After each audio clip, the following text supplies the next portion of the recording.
하나님 말씀 보겠습니다. 고린도전서 1장 21절에서 25절 말씀입니다. 1절에서 25절 말씀 우리 교독하도록 하겠습니다. 하나님의 지혜에 있어서는 이 세상이 자기 지혜로 하나님을 알지 못하므로 하나님께서 전도에 미련한 것들로 믿는 자들을 구원하시기를 기뻐하셨도다.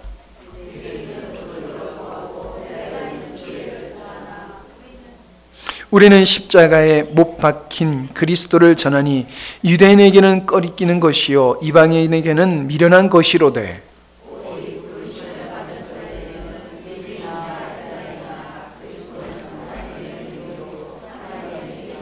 가시겠습니다. 하나님의 어리석음이 사람보다 지혜롭고 하나님의 약하심이 사람보다 강하니라. 아멘. 말씀을 준비하다 보면은 참 빨리 설교를 하고 싶다. 빨리 설교 시간이 돌아왔으면 좋겠다. 이런 생각이 많이 들 때가 있어요. 하나님의 말씀은 다 우리에게 은혜와 축복이 되는 말씀이지만은 정말 시급하면서도 아주 중요한, 그래서 이 말씀이 우리가 깨닫게 되어지면은, 그리고 우리의 삶에 적용이 되어지면 놀라운 하나님의 은혜와 축복을 누릴 수 있는 그런 말씀들을 이렇게 전하게 될 때에는 굉장히 그 설교 시간이 기다려지고 그럽니다. 오늘 전하는 말씀은 지난주의 말씀에 이어지는 말씀이기 때문에 굉장히 기다렸던 그런 말씀이에요. 그래서 여러분들이 편하게 들으셔도 좋겠습니다만은 조금 더 의미를 가지시고 들으셨으면 좋겠다 하는 생각이 말씀을 드립니다. 목사님 무슨 얘기 하시나 좀 앞에서 궁금하실 수가 있는데, 고속도로에서 교통사고 나가지고 폐차하고 왔습니다. 그런데 이렇게 좀 멀쩡하지 않습니까? 조금 보기 좀 안 좋긴 한데 아주 은혜로운 시간이 됐어요. 교통사고가 되려 참 하나님의 은혜를 입는 여러 가지의 덕스러운 일들이 있어서 하나님이 하시는 일은 참으로 연합하여 선을 이루시는 분이로구나 하는 걸 다시 한번 깨닫게 되었습니다. 한번 생각해 봤어요. 내가 갑자기 이제 그 사고를 당하면서 이렇게 사고 나면 이렇게 뻥하는 순간 천국 가는 거로구나, 그런 생각이 들더라고요. 근데 그 순간에 내가 천국 갔으면은 뭐 아쉬울 건 없는데 아쉬울 분들이 많을 것 같아요. 그래서 아직은 하나님께서 시간을 더 우리에게 주신 게 아니냐 하는 그런 생각이 들기도 합니다. 지난 시간의 말씀, 지난주의 말씀을 생각해 보면은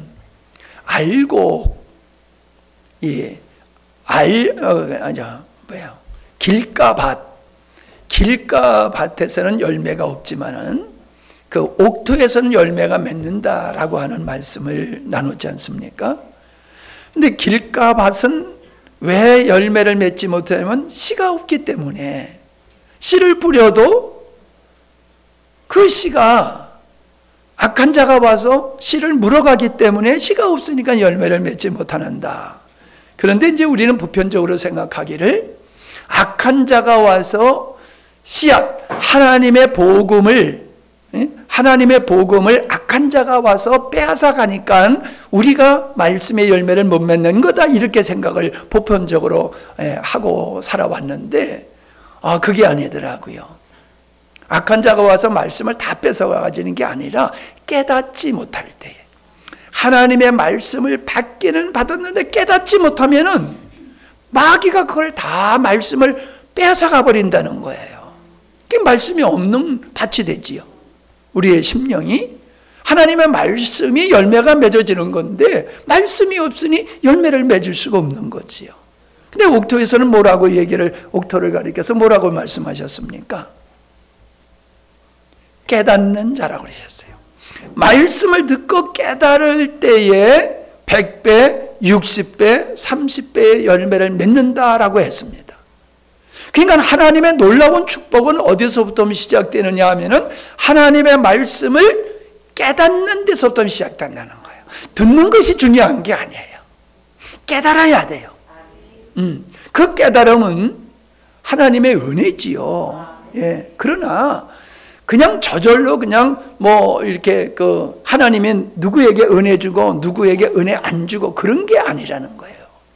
하나님은 은혜를 사모하는 자에게, 말씀을 깨달으려고 묵상하는 자들에게 하나님은 깨닫게 하는 은혜를 주신다는 사실입니다. 아멘? 그러니까 여러분들이 제가 전하는 말씀은 참 재미가 없는 말씀이에요. 영적인 말씀이기 때문에 이게 집중해서 들어야 되고 또 묵상해야지 이 말씀이 뭔지 깨달아지는 이 옥토의 은혜를 입지, 그저 편안하게 연속곡 보듯이 그렇게 말씀 들으면요 몰라요. 예, 우리는 그 현상을 보면은 오해를 많이 하게 됩니다. 현상을 보게 되면은 사건의 본질을 보아야지 저 사람이 하는 말의 본질, 일이 발생한 원인, 그런 것을 우리가 그 본질을 볼 때에 의미가 있는 거예요. 그러니까 모든 행위에는 뭐가 있습니까? 동기가 있다는 겁니다. 어떤 행위든지 동기가 있어요. 그 동기가 본질이라는 겁니다. 근데 우리는 대부분 어떤 일이 발생하면은 그 일에 매몰돼 버리고 맙니다. 그러면은 본질을 모르기 때문에 일이 발생한 본질, 그 어떤 의도된 것을 알지 못하게 되어지면은 어떤 현상을 제대로 이해를 하지 못한다라고 하는 것입니다. 어린아이들이 부모님이 이런저런 말씀을 하시면 아주 귀찮아해요. 아주 귀찮아하고 잔소리라고 얘기하지요. 근데 부모님이 뭐 예를 들어서 초달을 친다 할지라도 그 초달은 미워서 때리는 게 아니잖아요. 바르게 살라고 그래서 하는 거잖아요. 근데 어린아이들은 어떻습니까? 예? 엄마가 나 때렸어. 그래서 그 때린 사건만 가지고 섭섭하게 여긴다는 거예요. 엄마가 왜 나를 때렸나? 성장해 보면 그때 아는 거예요. 그때 어머니가 나를 왜 때리셨지? 때리셨던 그 어머니의 마음이 얼마나 아프셨을까? 그걸 성장해서는 알게 되잖아요. 근데 어렸을 땐 모른단 말이에요. 뭐 차이예요? 어렸을 때는 현상만 보는 거예요, 현상. 근데 성숙한 사람이 되면은 본질을 알게 되는 거예요, 본질을. 그 유튜브에 보면은 어린아이가요, 빵을 훔쳐가요. 그러니까는 빵을 훔쳐가니까는 주인이 막 쫓아갑니다. 근데 집 모퉁이를 싹 도니까는 거기 엄마가 거기서 누워 있는 거예요. 병든 엄마가 거기서 누워 있는 거예요. 그 엄마가 먹지 못하고 병들고 거리에서 있는 그 엄마를 먹지 못하니까 빵을 훔쳐서라도 갖다가 주더란 말이에요. 그 빵을 훔치는 행위는 나쁜 거지요. 그러나 그 동기를 보게 되면은 그걸 책망할 수가 없잖아요. 도리어 기특하다라고 생각이 들게 되지 않습니까? 제가 이렇게 인생을 살면서 많이 경험되어지고 느끼는 게 바로 그거예요. 우리는 본질을 놓치고 현상에 매몰되어서 살고 있구나라고 하는 겁니다.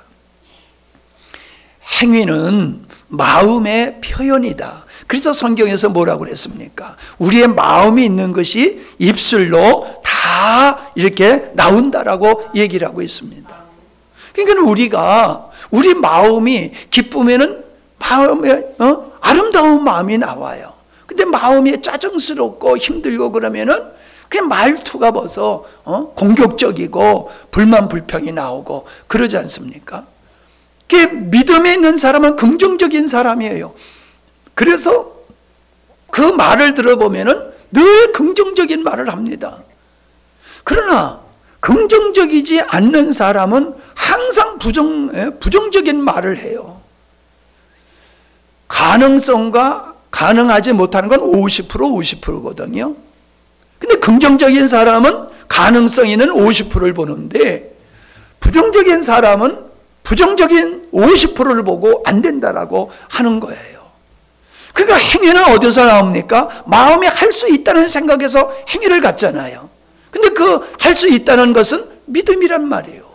된다라는 믿음. 나는 이번에 의대를 가려고 하는 학생이 이수를 했는데 또 안 됐어요. 그래가지고 그 실력 가지고는 못 된다. 그러니까는 나 삼수할 거야. 그러는 거예요. 삼수하면 좀 답답하지 않아요?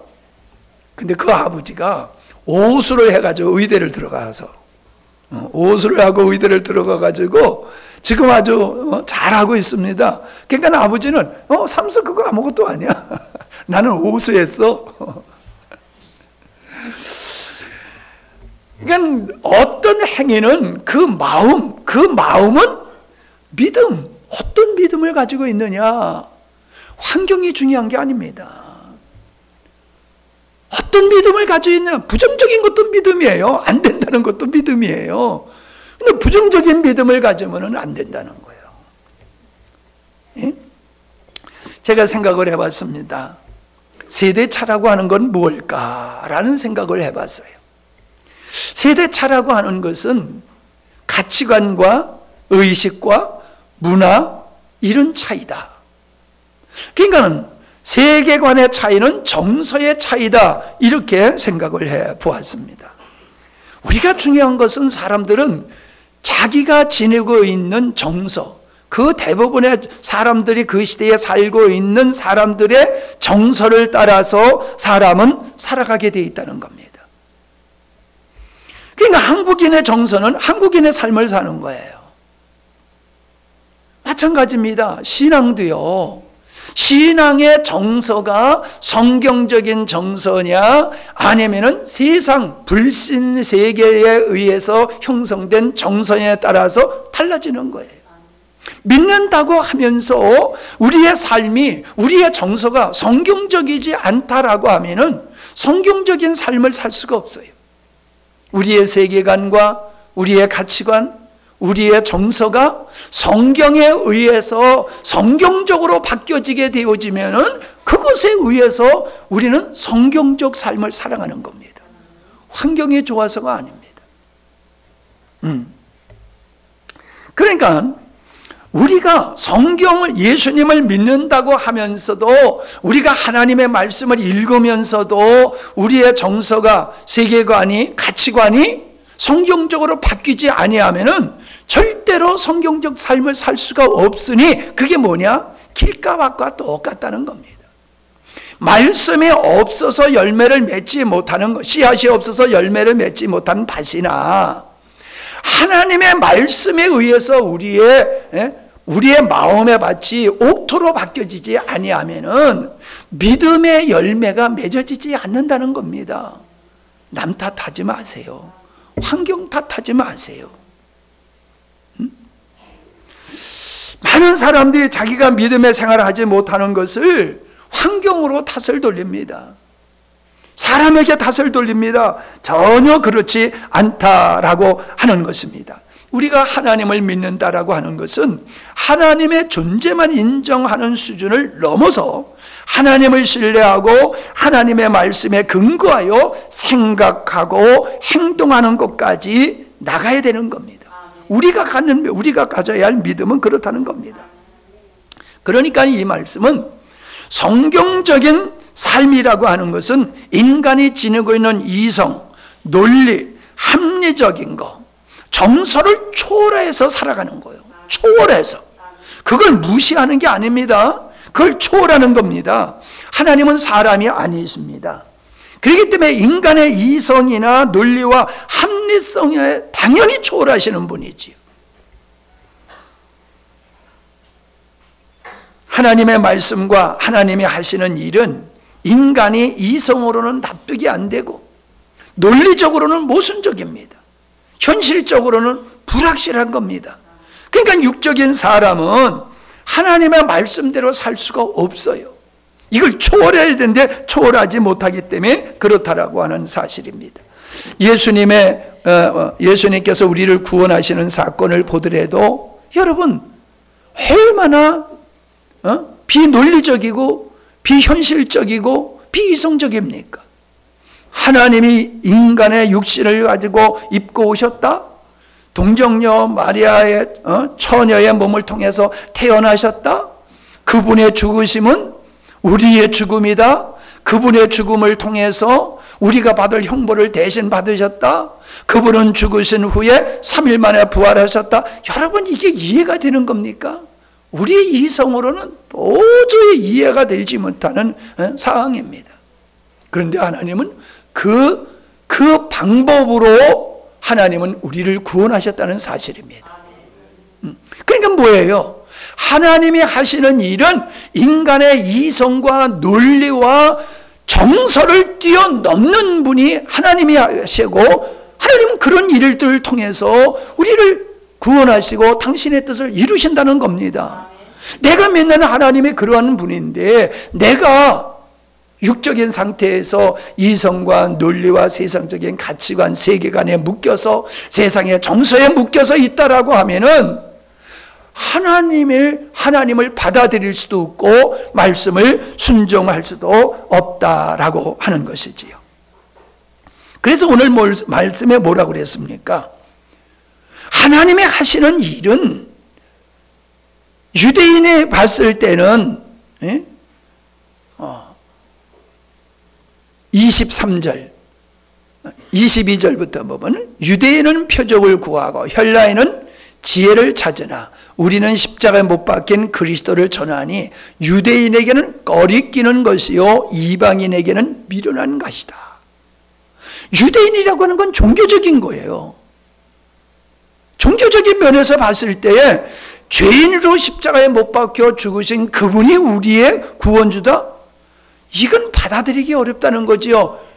성자라고 하는 분, 위대한 사람의 그분이 우리의 구세주다라고 하는 건 그래도 좀 이해가 되는데, 아니 끔찍한 죄인의 신분으로서 십자가에 못 박혀 죽은 그 죄인이 우리의 구세주야? 종교적으로는 사람이 받아들일 수가 없는 거지요. 헬라인은 뭡니까? 지성인이에요. 지성인은 논리적이잖아요. 이성적이잖아요. 합리적이잖아요. 그런 측면에서 봤을 때에 그 예수라고 하는 유대 땅의 그 젊은 청년, 그 청년이 죽었어. 근데 그가 우리의 구세주라고? 이거 받아들일 수가 없는 겁니다. 그러니까 이런 것을 믿는 사람은 굉장히 어리석은 사람이라고 사람들이 생각하는 거예요. 예수 믿는 사람들은 그저 좀 죄송합니다. 나이 많은 노인네들이나 분별력 없는 노인네들이나 믿는 거지, 우리와 같은 지성인이 성경을 믿어, 하나님을 믿어, 십자가를 믿어, 그거는 모욕스럽고 수치스러운 거야.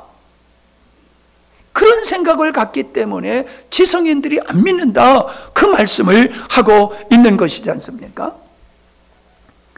그래서 믿음이라고 하는 것은 이성과 논리를 초월하는 것이기 때문에 하나님의 말씀, 하나님이 하시는 일을 우리가 받아들이기 위해서는 은혜가 필요한 겁니다. 은혜.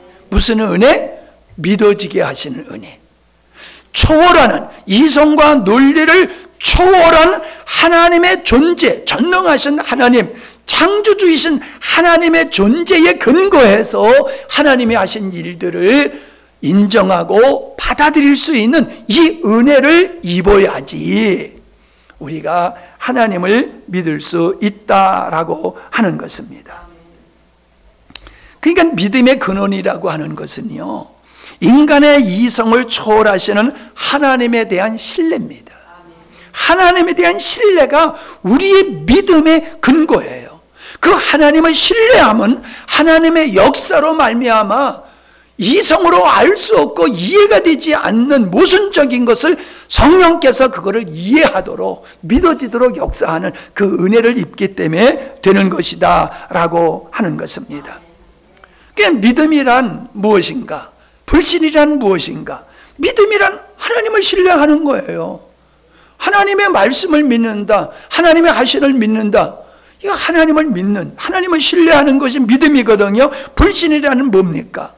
불신이라는 것은 인간의 이성과 논리와 정서를 하나님보다 우선하는 거예요.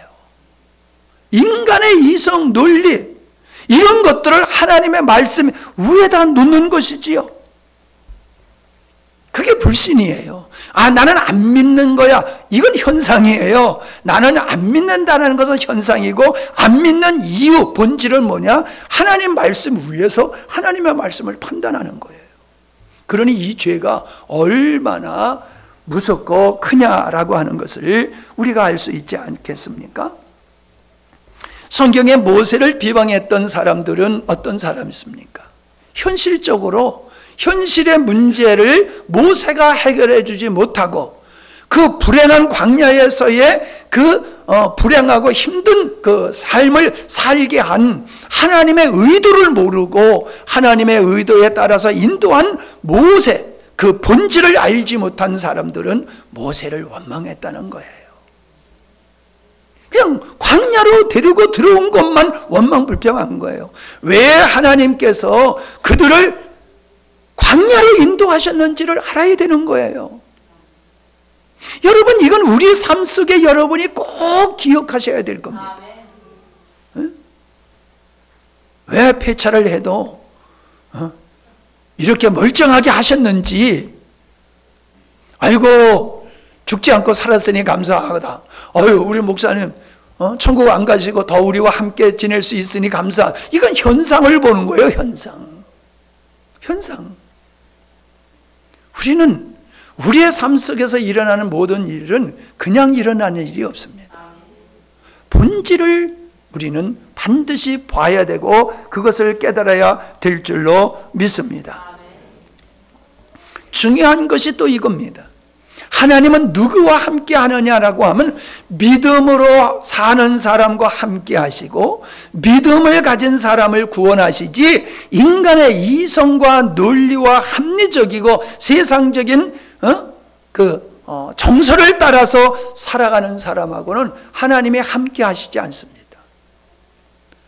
그러니까 믿음의 사람은요, 계속 하나님의 역사를 경험해요. 삶 속에서 하나님도 이렇게 역사하셨는데, 하나님이 이렇게 역사하셨는데, 하나님의 역사하심을 늘 경험한다고요. 왜? 함께 하시니까.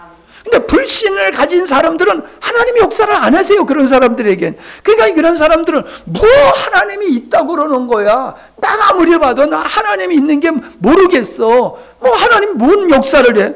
당신들의 하나님 역사 있다고 그러지만 내가 봤을 때 나에게는 없거든. 그러니까 자꾸 불신의 자리로 들어가는 거예요. 여러분, 믿음을 가져도 마찬가지입니다. 믿음을 가지면요, 점점 하나님을 경험하게 돼요. 점점 하나님을 경험하게 돼요. 근데 불신의 상태에 딱 있으면요, 말씀도 들어오지 아니하고 하나님의 역사도 경험하지 못하고, 그러니까 믿음이 안 자라는 거예요. 여러분, 제가 폐차를 했다니까요. 근데 차가 저기 또 있어요. 24시간 안에 차를 교통사고 나고 폐차하고, 그리고 차를 또 한 대를 그냥 하나님이 주셨어요. 더 좋은 차로. 참, 그러니까 내가 그런 얘기를 하니까 어떤 이제 주변의 분들이 그래요. 목사님이 그 차를 너무 애지중지하고 막 그러니까 절대로 목사님 그 차는 못 버릴 거야. 그러니까 하나님 차 바꿔주려고, 차 바꿔주려고 그러신 거다 그러더라고요. 그냥 나는 그냥 아멘 했어요. 그게 틀린 얘기가 아닌 것 같아요.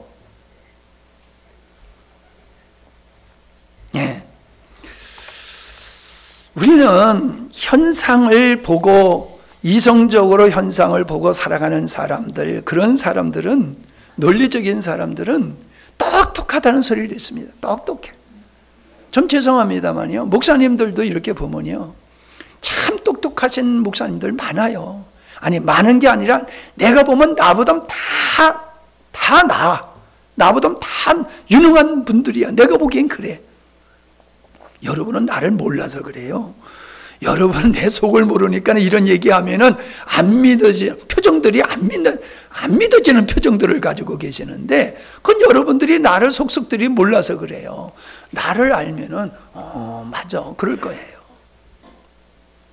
그러니까 나는 부족하니까 오직 주님만 의지하다 보니 사람의 이성과 지혜와 논리로 깨달을 수 없는 영적인 세계를 하나님께서 저에게 깨닫도록 은혜를 주신 거예요.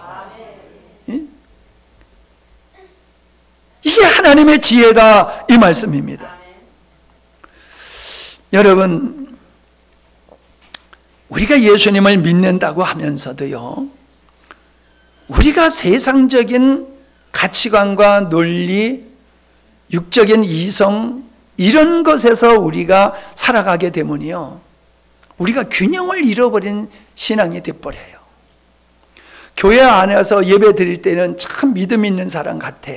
근데 삶의 현장으로 들어가 보면은 믿음의 작동이 안 돼요. 우리가 신발을 신다 보면은 남의 신을 신을 때가 있죠. 그런 적 없으세요? 남의 신을 신을 때가 있다고. 내 신인 줄 알고 신었는데 모양이 똑같아가지고. 근데 벌써 신발이 알아봐. 신발이 알아봐. 여러분, 신발을 신고 가다 밑창에 떨어진 경험 있으세요? 밑창에 떨어지면요, 그 차이가 얼마 안 나죠? 근데 걸을 때 보면 어때요?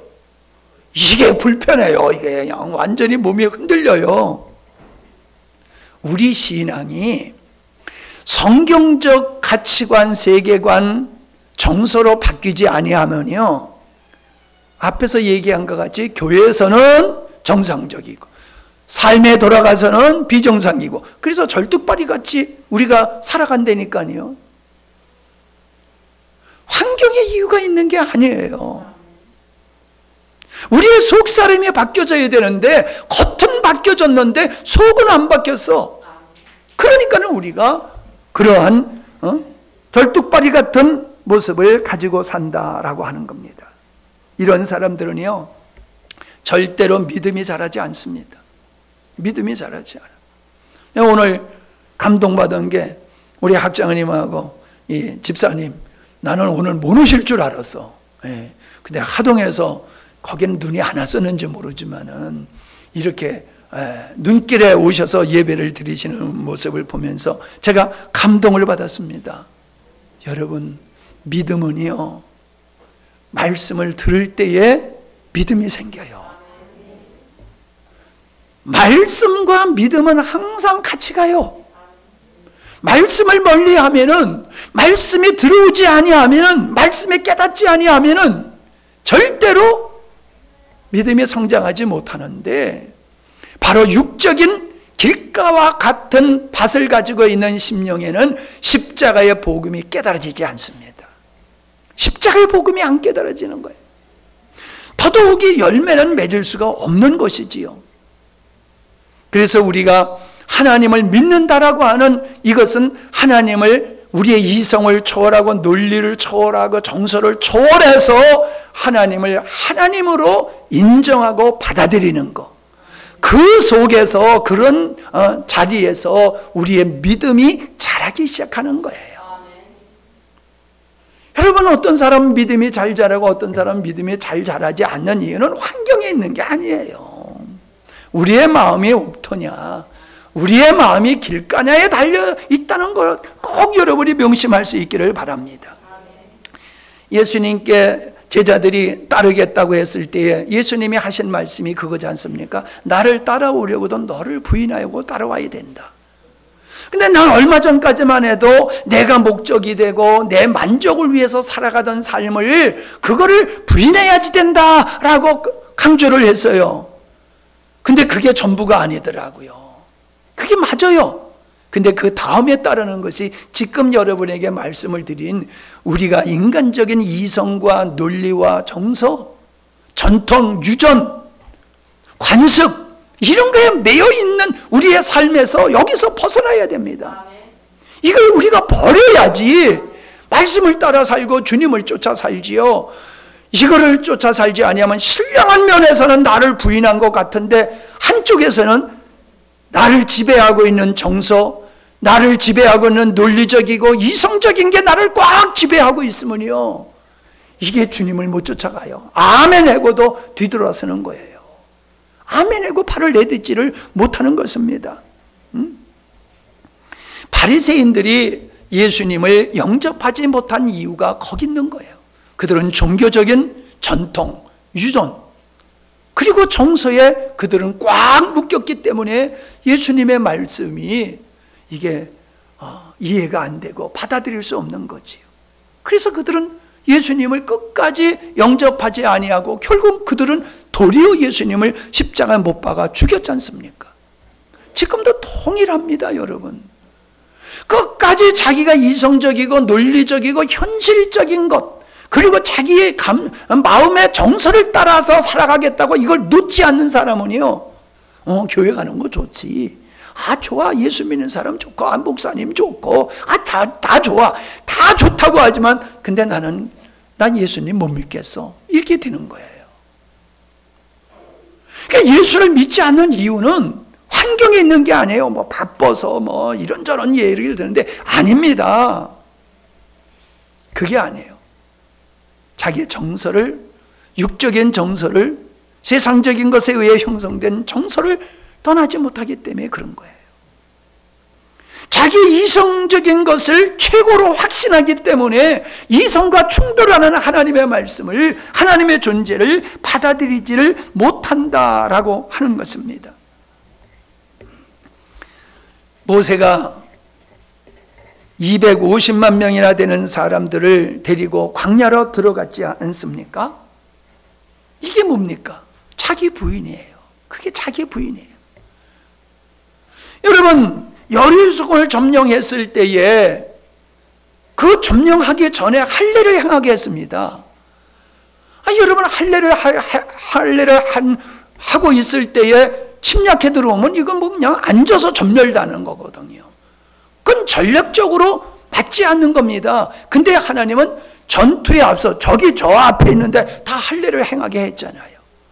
법궤를 메고 여리고성을 돌라? 세상에 이런 미친 짓이 어디 있습니까? 기드온이 미디안하고 싸울 때에 군사를 모집했더니 32,000명이 모였어요. 근데 하나님은 너무 많다, 줄여라 그래가지고 300명까지 줄이지 않았습니까? 그것도 항아리에다 횃불을 들고 횃불을 집어넣어가지고 가만히 가가지고 그 항아리를 깨놓은 것으로 전투를 하라. 세상에 이런 전술이 어디 있습니까? 말이 안 되는 거잖아요. 그러니까 이성적이고 논리적인 사람이라고 하면은 절대로 그렇게 못할 거예요. 근데 여호수아와 그를 따르는 300명은 그 하나님의 말씀을 아멘한 거예요. 받아들인 거예요. 여러분, 홍해가 갈라지고 여리고성이 물러지고 미디안이 그렇게 죽게 된 게 여러분, 이성적으로 논리적으로 그게 가능한 겁니까? 아니에요. 믿음으로 하나님의 말씀을 믿음으로 반응한 사람들에게 하나님이 역사하신 겁니다. 그건 과거나 지금이나 동일합니다. 근데 사람들은 그래요. 하나님 역사하면 내가 믿을게요. 천만의 말씀이에요. 전혀 그거는 기대할 수 없습니다. 내가 믿으면은 하나님 역사하는 거예요. 믿고 행할 때 하나님 역사하는 거예요. 그래서 믿음이란 내 인생을 거는 거예요. 내 목숨을 거는 것이 그게 하나님이 바라시는 믿음입니다. 아니면 말고, 아니면 다른 방법을 하려고 하는 이런 게 아니다라고 하는 것입니다. 아람 나라 군대 장관 나아만이 문둥병이 걸렸지요. 근데 이스라엘에서 잡아온 여자아이가 이제 하는 말을 들은 거예요. 우리 고향에는 하나님의 귀한 종이 있는데 그분한테 가면 저 문둥병이 나을 수 있을 텐데 라고 하는 얘기를 듣고서 결국 이제 가지 않습니까? 왔는데 거기까지 많은 선물을 준비해가지고 왔는데 세상에 코빼기도 안 보이는 거예요, 선지자가.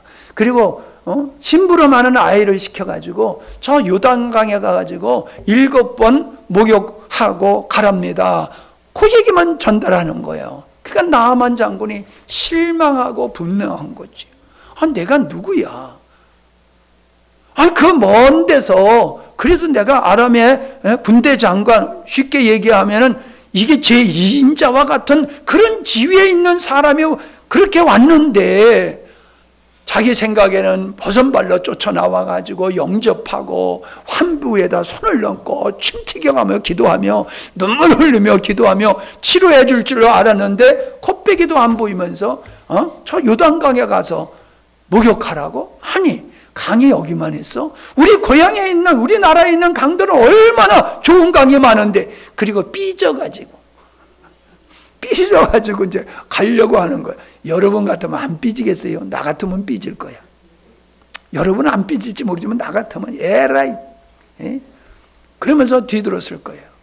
나만이 그랬어요. 그랬더니 여종이 거기까지 따라왔나 봐. 참, 사람을 잘 둬야 돼. 옆에 사람을 잘 둬야 돼.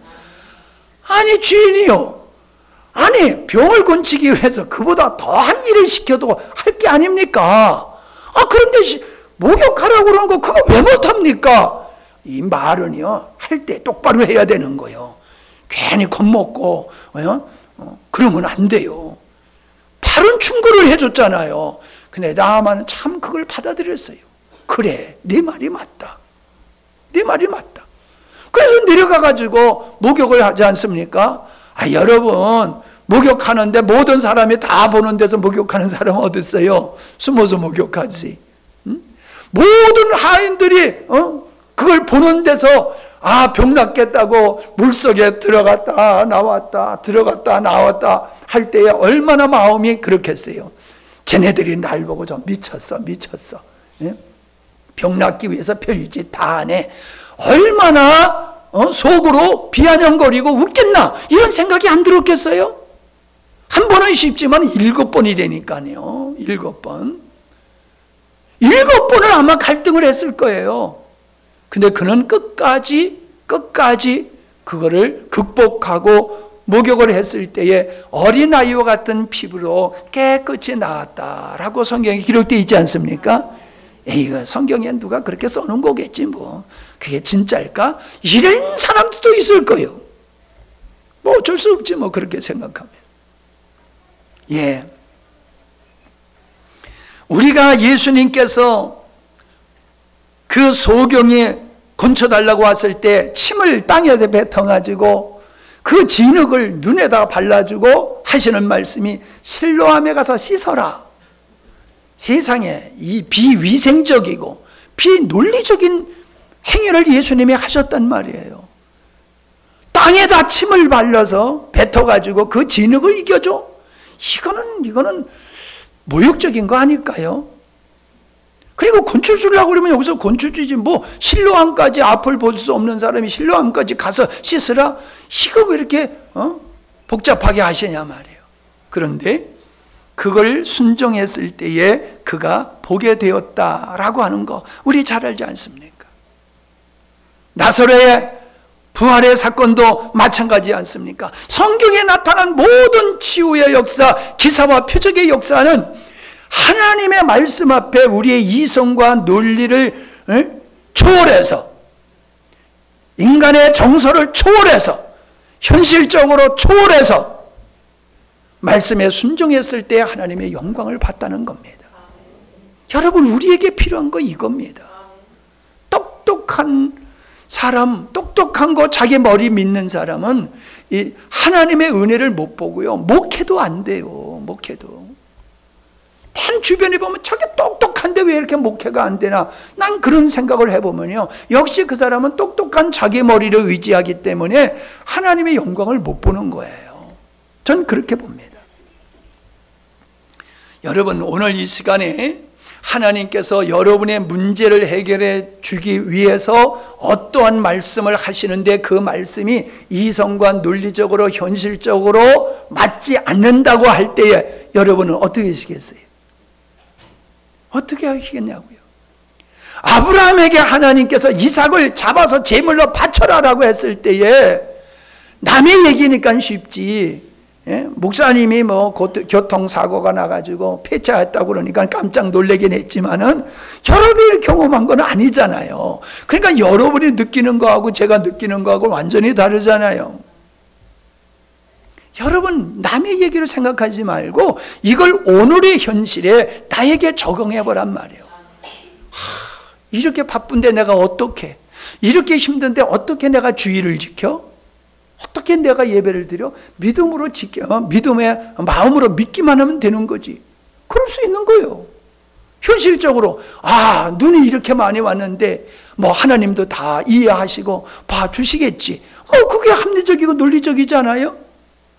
등등등등 우리가 하나님 앞에 불순종할 수 있는 거, 하나님 말씀 앞에 우리가 아니요라고 할 수 있는 근거가 우리에게는 얼마든지 있습니다. 그런데 그런 걸 따라가는 사람에게는 하나님의 영광이 없다니까요. 그럼에도 불구하고 하나님의 말씀을 아멘. 베드로가 예수님께서 깊은 데 가서 그물을 내리라 했을 때 뭐랬습니까? 우리가 밤이 맞도록 그물을 내려봤지만 한마디도 잡지 못했습니다. 그게 현실이라는 거예요. 그게 현실이라는 거예요. 그러나 그거에 근거한다면 나는 깊은 데 가서 그물을 못 내리겠지만은 난 이걸 내려놓습니다. 초월하시는 주님을 믿습니다. 그렇기 때문에 제 주님의 말씀에 따라서 그물을 내립니다 라고 했을 때 하나님의 영광을 받잖아요. 성경의 모든 역사가 그렇습니다. 하나님의 영광을 보는 사람의 모든 내면의 본질이 그러하다라고 하는 것입니다. 여러분, 수넴 여인이 엘리야 선지자가 마지막 먹고 죽을 수밖에 없는 밀가루로 이제 기름으로 반죽을 해서 마지막 걸 가져오라라고 했을 때에 이게 말이 안 되지 않습니까? 아니, 선지자가 마지막 먹을 거를 먹지 아니하고 준다 그러면 감동이 되잖아요. 그죠? 제가 마지막에 있는 걸 여러분에게 준다라고 하면은 감동을 받을 거 아니에요. 근데 여러분은 마지막 거를 내가 내놓으라고 그러는 거예요. 네? 그게 감동이 와요? 야, 어떻게 목사님이 돼가지고 여태까지 사랑 얘기하시더니 완전히 구라로구나, 구라요. 응? 쇼였구나, 여태까지 목사님은. 여태까지 한 건 다 쇼였네. 그렇게 생각하는 게 맞다고요. 그게 합리적이라고요. 수넴 여인이 봤을 때 당시자가 그 소문난 선지자가 맞습니까? 그런 선지자라고 하면 어찌 마지막 먹고 죽을 수밖에 없는 마지막 것을 당신을 위해서 빵을 구워오라고 말씀할 수 있습니까? 가시오!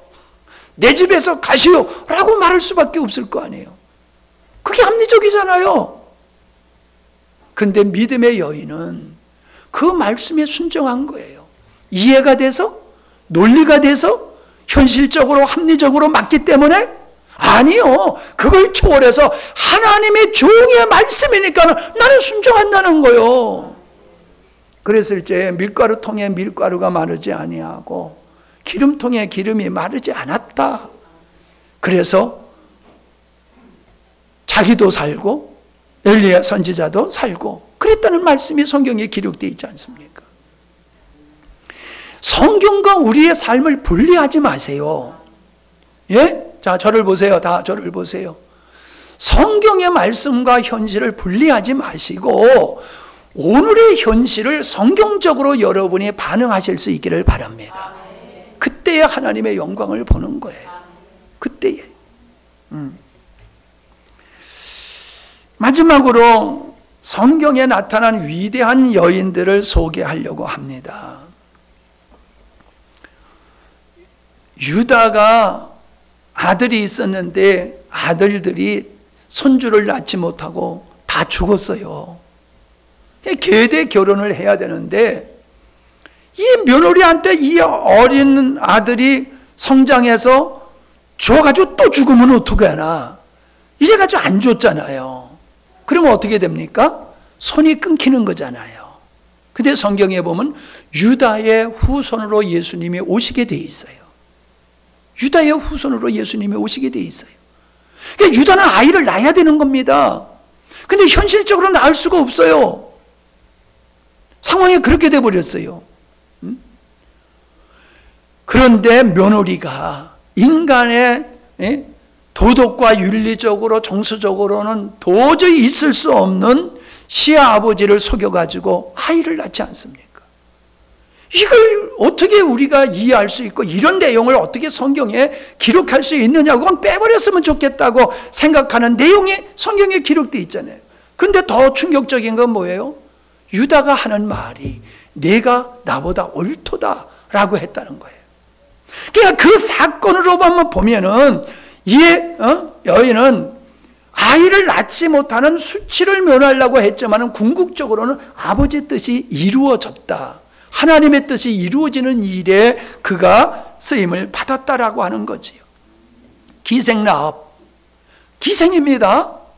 그런데 여리고의 성에 살고 있을 때에 여호수아가 보낸 정탐꾼이 이제 탈로가 나가지고 쫓기는 상황이에요. 근데 기생라합의 집에 왔어요. 이 여인은 여호수아가 보낸 이 간첩이에요. 이 사람들을 옥상에다가 이게 낯가리 속에다가 감추고 우리 집에 왔었는데 저리 갔다고 조금 쫓아가면 금방 잡을 거라고 요래가지고 추격하는 군사들을 따돌리고 살렸잖아요. 하나님의 이스라엘이 보냈던 그 간첩을 말이에요. 그러면 여러분 보세요. 여리고 사람들의 입장에서 봤을 때는 기생라합이 충신이에요? 아니면 배신자예요? 배신자거든요. 아니 그거를 잡아야지. 그걸 살려줘? 그래서 우리 성이 다 멸망하게 해? 너는 역적이야. 배신자야. 그게 현실적인 거예요. 논리적인 거예요. 근데 하나님의 입장에서 봤을 때는 아니라는 거예요. 하나님이 하는 일에 목숨을 걸고 동참한 그를 하나님은 귀하게 여기셨어요. 그래서 그가 낳은 아들이 보아스예요. 그가 낳은 아들이 보아스. 보아스가 누굽니까? 룻이라고 하는 이방 여인이 시어머니를 따라가지고 오잖아요. 시어머니 고국으로 오잖아요. 동서는 새 출발해서 가고 자기도 홀로 되고 시어머니도 홀로 된 그 시어머니에 따라서 시어머니가 믿는 하나님을 내가 믿겠습니다. 시어머니 민족이 나의 민족입니다. 시어머니가 죽는 곳에 나도 가겠습니다. 그러면서 따라 나섰잖아요. 이게 얼마나 어리석습니까? 시퍼런 젊은 여자가 얼마든지 새 생활을 할 수 있는 여자가 그 길을 포기하고 평생 혼자 살면서 늙은 시어머니 봉양하는 거, 그 길을 선택했잖아요. 근데 그게 뭡니까? 보아스를 만나게 해요. 보아스를. 기생라합이 그렇게 믿음으로 낳은 그 보아스를 남편으로 맞이하게 되잖아요. 그래가지고 낳은 아들이 다윗의 할아버지를 낳은 거예요. 오벳이라고 하는 다윗의 할아버지를 낳았어요. 이 속에는 이 흐름 속에는 이게 다 믿음으로 반응한 여인들의 모습이 공통점으로 나온 거지요. 마리아가 어떻습니까? 처녀인 나에게 천사가 와가지고 너 아이를 낳을 거야. 난 처녀인데요. 아이 신경 쓰지 마라. 성령이 임하면 너 아이를 낳을 거야. 그러니까는 아멘 했단 말이에요.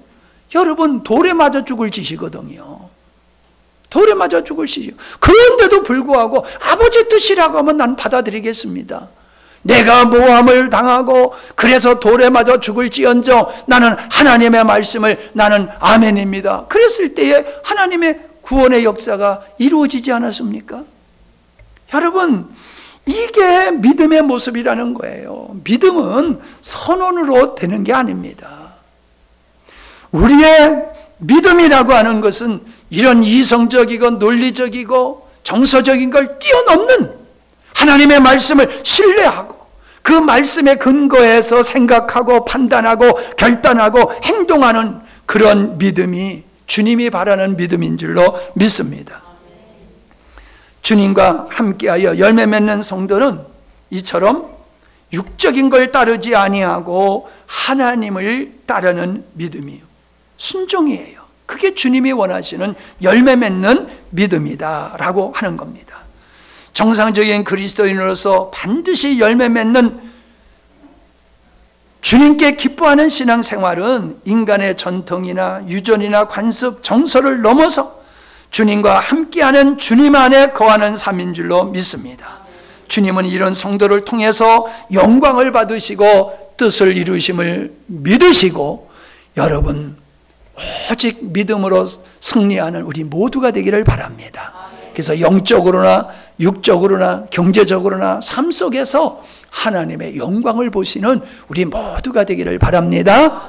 결단하십시오. 예, 기도합니다. 자, 여러분 가슴에 손을 얹고 우리의 자신을 돌아보는 시간을 갖기를 바랍니다. 나는 하나님을 신뢰하는 믿음으로 살아가고 있나? 아니면은 이성과 논리의 합리적인 상황을 따라서 살아왔는가? 내가 성경의 영향을 받기보다는 세상적인 정서에 내 안에 형성된 정서를 따라 살아왔는가? 그렇다라고 하면은 하나님의 영광을 제대로 못 보신 겁니다. 그러나 이 시간에 여러분의 그렇게 마음에 주님, 이제는 주님의 말씀을 순종해서 이러한 육적인 모든 것들을 초월해서 말씀에 순종하겠습니다. 결단하시고 그렇게 살아가시면은 하나님의 영광을 반드시 볼 줄로 믿습니다. 가슴에 손을 얹고 여러분이 결단할 수 있는 시간이 되기를 바랍니다. 우리 조용히 마음속으로 우리 반주하실 때에 마음으로 결단하는 기도를 하실 수 있기를 바랍니다.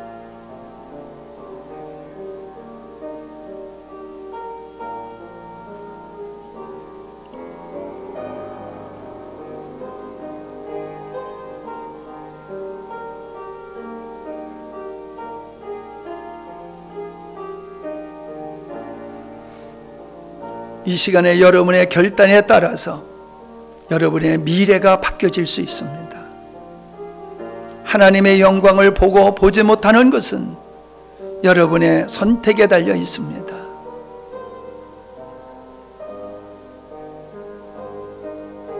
하나님은 준비되어 있습니다. 하나님의 손길은 짧지 않습니다. 중요한 것은 우리의 믿음인 줄 압니다.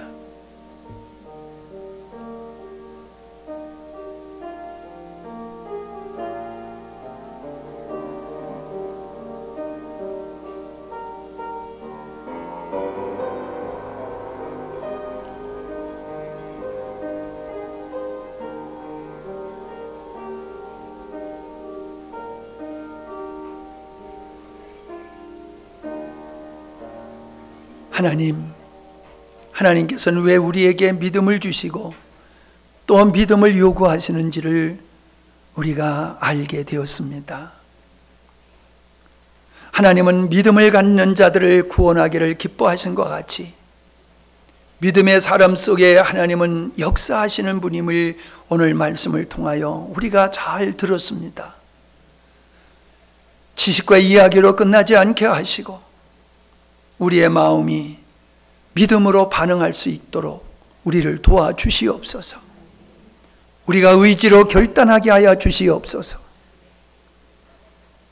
우리가 사람이 생각하는 착하게 사는 것이 전부가 아니라 정직하게 사는 것이, 선하게 사는 것이 전부가 아니라 믿음으로 사는 것을 주님이 원하시고 그것이 정상적인 그리스도인의 삶임을 확신하게 하여 주시옵시고 세상적인 논리를 따라 살지 아니하고 세상적인 정서를 따라 살지 아니하고 비난을 받는다 할지라도 내가 손해본다 할지라도 오직 하나님을 신뢰하는 믿음으로 사는 우리 한 사람 한 사람 되게 하여 주시옵소서. 그래서 하나님의 영광이 우리의 삶을 통하여 사건 속에서 놀랍게 나타나기를 원합니다. 하나님 앞에 11조를 드렸습니다. 선교 헌금을 드렸습니다. 차량 헌금을 드리고 구제 헌금을 드리고 감사 헌금을 드렸습니다. 믿음으로 드리게 하심을 감사합니다. 모든 삶 속에 하나님의 손길이 함께 하시고 감당하고 해결해야 할 일들을 주의 은혜를 입을 수 있도록 하나님 찾아오셔서 역사하여 주시옵소서. 주님이 역사할 수 있는 옥토가 되어지기를 원합니다. 말씀이 현실이 될 수 있는 은혜를 입을 수 있도록 우리가 믿음으로 반응하기를 원합니다. 충만하시옵소서. 우리에게 새로운 시간을 주시고 기회를 주시고 사명을 주신 주님을 찬양하며 이러한 하나님이 우리에게 주신 기회들을 흘려보내지 않게 하시고 하나님의 뜻을 성취하는 아름다운 삶으로 주여 인도하여 주시옵소서.